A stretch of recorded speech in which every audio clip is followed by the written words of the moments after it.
एक घर में माँ बेटी रहती। रात का समय था। दरवाजे पर खटखटाने की आवाज आई। माँ और बेटी बहुत गरीब थे, छोटे से घर में रहते थे। बेटी ने दरवाजा खोला तो वहां पर कोई नहीं था। नीचे देखा तो चिट्ठी पड़ी हुई थी। बेटी ने चिट्ठी खोलकर पढ़ी तो हाथ कांपने लग गए और जोर से चिल्लाई, माँ इधर आओ। चिट्ठी में लिखा था, बेटी मैं तुम्हारे घर आऊंगा तुमसे और तुम्हारी माँ से मिलने, और नाम की जगह नीचे लिखा था भगवान। माँ ने कहा, ये शायद हमारी गली के किसी लड़के ने तुम्हें छेड़ने के लिए बहुत ही गंदी शरारत की है। लेकिन बेटी को माँ की बात पर यकीन ही नहीं हो रहा था। बेटी बोली, माँ पता नहीं क्यों मुझे ये सच लग रहा है। माँ को मनाकर बेटी और माँ दोनों तैयारी में लग गई। घर भले ही छोटा सा था लेकिन दिल बहुत अमीर। घर पर एक चटाई थी मेहमानों के लिए। वह ट्रंक से निकालकर बिछा दी और रसोई घर में जाकर देखा तो खाने का एक दाना नहीं था। बेटी और माँ दोनों गहरी सोच में पड़ गए कि यदि भगवान सच में आ गए तो खाने में कुछ नहीं दे पाएंगे।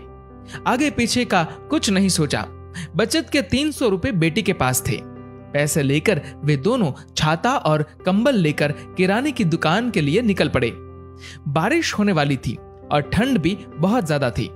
एक पैकेट दूध, एक मिठाई का बॉक्स और कुल 200 रुपए की चीजें खरीदकर वापस लौटने के लिए ऑटो ले लिया, क्योंकि उन्हें लगा शायद भगवान घर पर पहुंच गए होंगे।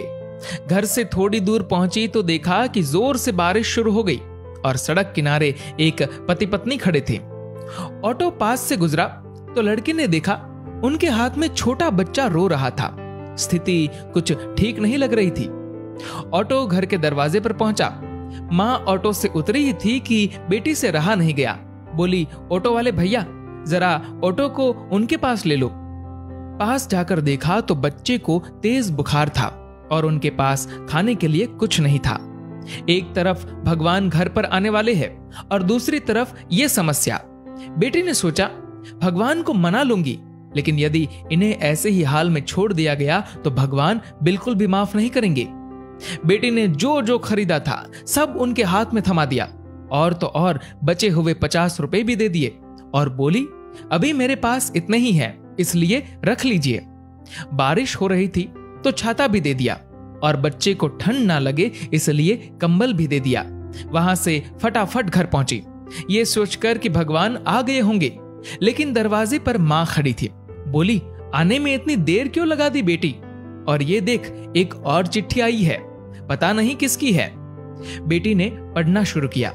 उसमें लिखा था, बेटी आज तुमसे मिलकर बहुत खुशी हुई। पहले से दुबली हो गई हो लेकिन आज भी उतनी ही सुंदर हो। मिठाई बहुत अच्छी थी और तुम्हारे दिए हुए कंबल से बहुत आराम मिला। छाता देने के लिए धन्यवाद।